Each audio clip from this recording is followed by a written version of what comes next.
எல்லோருக்கும் வணக்கம். இன்னைக்கு விமர்சிக்கலாம் வாங்க பகுதியில் நம்ம பேச எடுத்திருக்க டாபிக் எப்படி உங்கள் மனநிலையை சமப்படுத்துறது அப்படின்றத தான் பார்க்க போகிறோம். அதாவது easy way to boost your mood.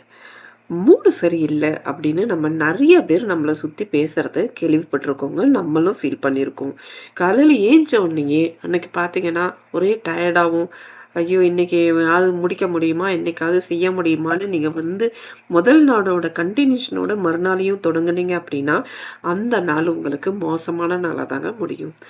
இப்போ நம்மளோட நாள் ரொம்ப இனிய நாளாக முடியணும், ஆரம்பித்தது இனிய நாளாக முடியணும் அப்படின்னா அப்போ என்ன பண்ணணும் அப்படின்னா உங்களோட மூடை நீங்கள் பூஸ்டப் பண்ணிக்கணும். உங்கள் மூடு நல்லா இருந்தால் தான் அன்னைய நாள் உங்களுக்கு இனிய நாளாக மாறும். ஸோ மூடு எப்படி நமக்கு மற்றவங்களால வருதா இல்லை நமக்குள்ளேருந்தே வருதா அப்படின்னா நம்மளாலேயும் வரும், மற்றவங்களாலேயும் நம்மளோட மூடு மாறுங்க. சில டைம் பார்த்தீங்க அப்படின்னா தேவையே இல்லாமல் 10 நிமிஷம் நீங்கள் லேட்டாக ஆஃபீஸ்க்கு கிளம்புறதால அந்த 10 நிமிஷம் விஷயமே பார்த்தீங்கன்னா அன்னைய நாளை பொழுது ஃபுல்லுமே உங்களுக்கு மோசமான நாளாக மாற்றிடும். ஸோ ஒரு நாள் ஆரம்பிக்கும் போதே இது நல்லா இல்லை அப்படின்னா அன்னைய மனநிலையே மோசமாக போயிடும். இந்த மனநிலையை மாற்றி அந்த நாளை இனிய நாளாக மாற்றணும் அப்படின்றத தான் பற்றி நம்ம இன்னைக்கு பார்க்க போகிறோம். வாழ்க்கையில் எல்லாருக்குமே இன்பம் துன்பம் அப்படின்னு ரெண்டுமே கலந்து தாங்க வரும். ஆனால் அதை எப்படி நம்ம கையாளுறோம் அப்படின்னு பொறுத்து தான் நம்மளோட மனநிலையே இருக்கும். சில பேர் பார்த்தீங்கன்னா மோசமான நாளை கடந்து செஞ்சுருப்பாங்க. அப்போ மறுநாளும் பார்த்தீங்கன்னா அதே அந்த எஃபெக்டோடையே ஆரம்பிப்பாங்க. சில நாள் பார்த்தீங்க அப்படின்னா முதல் நாள் நடந்த பிரச்சனையை போட்டு மனசு குழம்பி குழம்பி குழம்பி மன இறுக்கத்தோடையும் மன உளைச்சலோடையும் டென்ஷனோடையும் இருந்திருக்கும். இப்படி நீங்கள் எதிர்கொள்ளும் போது பார்த்தீங்க அப்படின்னா இந்த மாதிரி மோசமான மனநிலையால் உங்களோட டெய்லி ருட்டீன் வேலையை கூட செய்ய முடியாமல் ரொம்ப ரொம்ப சோர்ந்து போயிடுவோம். அதோடு இல்லாமல் நேர்மறை உணர்ச்சிகளை பாழாக்கிட்டு எதிர்மறை விளைவுகளை ஏற்படுத்திடும். இப்படி இருக்கிற மோசமான மனநிலையை எப்படி நம்ம பழையபடி பாசிட்டிவாக கொண்டு வர்றது, அந்த விஷயத்துலேருந்து எப்படி தாங்க நான் வெளியில் வர்றது அப்படின்னா ஒரு சின்ன சின்ன விஷயத்துக்கும் நம்ம சைக்காலஜிஸ்டெல்லாம் போய் கேட்கணும்னு அவசியம் இல்லைங்க. முன்னாடி இருந்த காலத்தில் பார்த்தீங்கன்னா கூட்டு குடும்பமாக இருக்கும்போது ஒரு மனக்குவிலை நமக்கு வரத்துக்கு சான்சஸ் ஃபஸ்ட்டு இல்லை.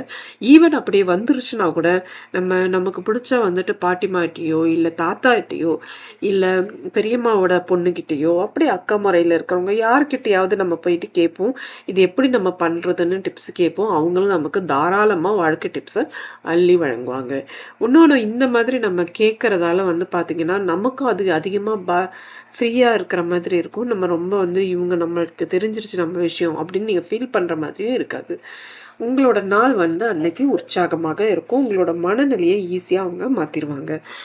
இந்த காலத்தில் பார்த்தீங்கன்னா வீட்டுக்குள்ளே ஒரு 4 பேரோ 3 பேரோ இருந்துட்டு இது ஒரு தனி குடித்தனமாக இருக்கும்போது பார்த்தீங்கன்னா உங்களோட மனநிலையை மாற்றக்கூடிய சான்சஸ் ரொம்ப ரொம்ப கம்மிங்க. ஈவன் அவங்களால தான் உங்களோட மனநிலையே மாறி இருக்கு அப்படின்னா அந்த மாதிரி நேரத்தில் உங்களோட மனநிலையை பழையபடி கொண்டு வரணும் அப்படின்னா ரொம்ப டைம் எடுக்கும். இப்போ இந்த மாதிரி டைமில் எப்படின்னா என் மனநிலையை சமப்படுத்துறது அப்படின்றத பற்றி தான் பார்க்க போகிறோம். வாங்க பார்க்கலாம். How to boost your mood. உங்கள் மனநிலையை சமப்படுத்துவது எப்படி? முதல்ல முக்கியமான விஷயம் அப்படின்னு பார்த்தீங்கன்னா எப்போ நீங்கள் மூடு சரியில்லை அப்படின்னு உங்களுக்கு தெரியுதோ, எதுலேயுமே நாட்டம் இல்லாமல் இருக்கோ, கண்டிப்பாக ஒரு ஸ்வீட்டு சாப்பிடுங்க. இந்த ஸ்வீட்டு சாப்பிடுங்கன்னு சொல்கிறது பார்த்தீங்கன்னா உண்மையிலேயே நம்ம சொல்லும்போது ரொம்ப ஒரு ஃபன்னியான ஒரு விஷயமா இருந்தால் கூட நம்ம மனநிலையை சந்தோஷமாக வைக்கிறதுக்கு உரிய ஒரு விஷயம்தான் ஸ்வீட்டு சாப்பிட்றது. அதனால தான் சின்னவங்க பெரியவங்கன்னு இல்லாமல் பாரபட்சம் இல்லாமல் வெளிநாடுகள்லாம் பார்த்தீங்கன்னா எல்லாருமே சாக்லேட் சாப்பிட்றாங்க.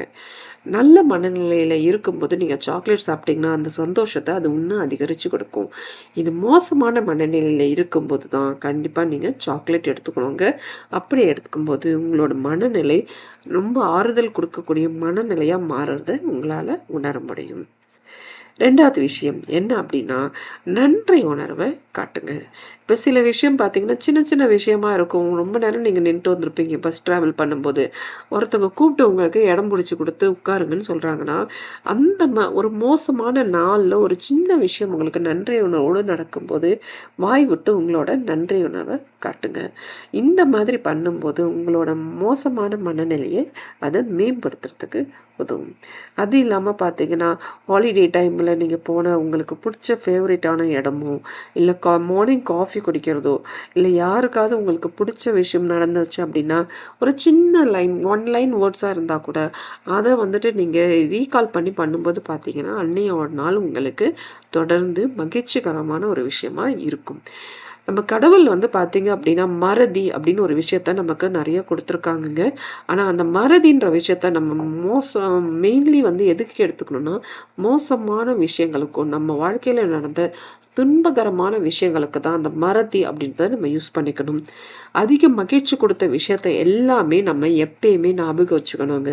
ஒரு குழந்தை பிறப்போ, இல்லை கல்யாண நாளோ, இல்லை கிராஜுவேஷன் டேவோ, இந்த மாதிரி மகிழ்ச்சியோட கூடிய விஷயம், நம்ம ரொம்ப எக்ஸைட் ஆகிட்டு இருந்த விஷயத்தை எல்லாமே ஞாபகப்படுத்திக்கணும்.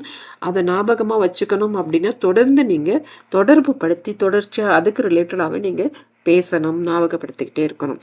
இப்படி வச்சுக்கிறதால தான் நம்மளோட மனசு வந்து பார்த்தீங்க அப்படின்னா மனநிலை ஆட்டோமேட்டிக்காகவே மேம்படுத்த முடியும். இப்போ கல்யாண நாள் எல்லாம் ஏன் கொண்டாடுறோம் அப்படின்னு பார்த்தீங்கன்னா, அதுக்கெல்லாம் கூட இது ஒரு ரீசனாக தான் சொல்லலாம்.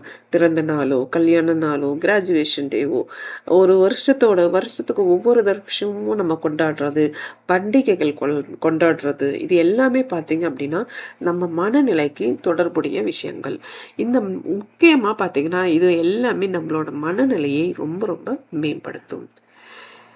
இன்னொன்று வந்து பார்த்தீங்கன்னா, உங்களுக்கு என்ன பிடிக்குதோ அந்த விஷயத்த நீங்கள் நிறைய டைம் அசை போட்டு செய்யலாங்க.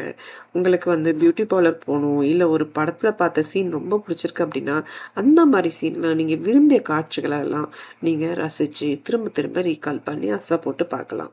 இந்த மாதிரி பண்ணும்போது பார்த்தீங்கன்னா, உங்களுக்குள்ளேயே நீங்கள் வந்து ரொம்ப சோகமாக இருந்தால் கூட தொழில் ரீதியாகவோ, இல்லை தனிப்பட்ட விஷயத்துலையோ உங்களுக்கு கஷ்டம் கொடுத்த விஷயமா இருந்தால் கூட, இப்படி நீங்கள் ரீகால் பண்ணி பண்ணும்போது பார்த்தீங்கன்னா, உங்களுக்கு ரொம்ப நல்ல ஃபீலிங் கிடைக்கும். சில டைம்லாம் பார்த்தீங்கன்னா, நம்ம எப்படி வந்து ஒரு மீட்டிங்கில் அவ்வளோ தைரியமாக பேசணும்னு சொல்லிட்டு, அந்த மாதிரி விஷயங்கள்லாம் கூட நீங்கள் எடுத்துகிட்டு ஒரு நிமிஷம் கற்பனை பண்ணி பார்த்துக்கலாம். இல்லைனா நீங்களே வந்து நடக்காத ஒரு விஷயத்த நடக்கிற மாதிரி ஓவராக திங்க் பண்ணி கூட பார்த்துக்கலாங்க. ஃபார் எக்ஸாம்பிள், ஒரு மீட்டிங் நாளைக்கு நீங்கள் போகணும். அந்த மீட்டிங்கில் வந்து நீங்கள் நல்லா பெர்ஃபார்ம் பண்ணுற மாதிரி ஒரு கற்பனையாக நீங்களே வந்து பண்ணிவிட்டு, அதுக்கு நீங்களே ஒரு ரீகால் பண்ணி பார்க்கலாம். இப்படி பண்ணும்போது பார்த்தீங்கன்னா, அந்த உங்களோட ஃபீலிங் வந்து பார்த்தீங்க அப்படின்னா, ரொம்ப ரொம்ப நல்ல ஃபீலிங்காக இருக்குங்க. உங்கள் மனநிலையில் இருக்கிற ஸ்ட்ரெஸ்ஸை வந்து ஆட்டோமேட்டிக்காகவே குறைக்கும்.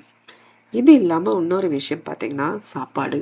நம்ம உலகத்திலேயே சாப்பாட்டுக்கு சம்மந்தம் கொடுக்கக்கூடிய விஷயம் பார்த்தீங்கன்னா, மனநிலையோட ரொம்ப ரொம்ப ரொம்ப சம்மந்தப்பட்ட விஷயம் நிறைய நடக்குங்க. அதுவும் நமக்கு பிடிச்சமான உணவு, நமக்கு பிடிச்சமான ஒரு என்விரான்மெண்ட்டில் கிடைக்கிது அப்படின்னா, அதை விட நமக்கு சந்தோஷம் கொடுக்கக்கூடிய விஷயம் எதுவுமே இல்லை.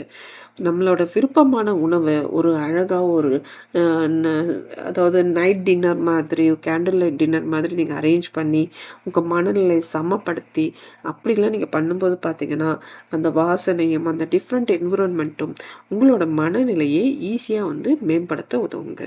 இதுக்கெலாம் வந்து நீங்கள் தனியாக வந்து பண்ணிட்டுலாம் இருக்கணும்னு அவசியம் கிடையாது. எப்போ கஷ்டப்படுறீங்களோ, எப்போ மூடு வந்து ரொம்ப உங்களுக்கு டவுனாக இருக்கோ, அந்த மாதிரி டைம்லலாம் ரெஸ்டாரண்ட் போகிறதுக்கு ட்ரை பண்ணுங்கள். இந்த மாதிரி பண்ணும்போது உங்களோட மனநிலை ஆட்டோமேட்டிக்காகவே மேம்படுத்துறத பார்க்க முடியும். ஸோ கண்டிப்பாக இந்த வீடியோ உங்களுக்கு பிடிச்சிருக்கும்னு நினைக்கிறேன். இந்த 4 டிப்ஸை நீங்கள் ஃபாலோ பண்ணிங்கனாவே போதுங்க. உங்களோட மனநிலையை நீங்கள் பூஸ்டப் பண்ணி ஈஸியாக வந்து அந்த பேட் ஃபீலிங்ஸ்லேருந்து வெளியில் வர முடியும். மீண்டும் ஒரு வீடியோவில் திரும்ப சந்திப்போம். அது வரைக்கும் எல்லோருக்கும்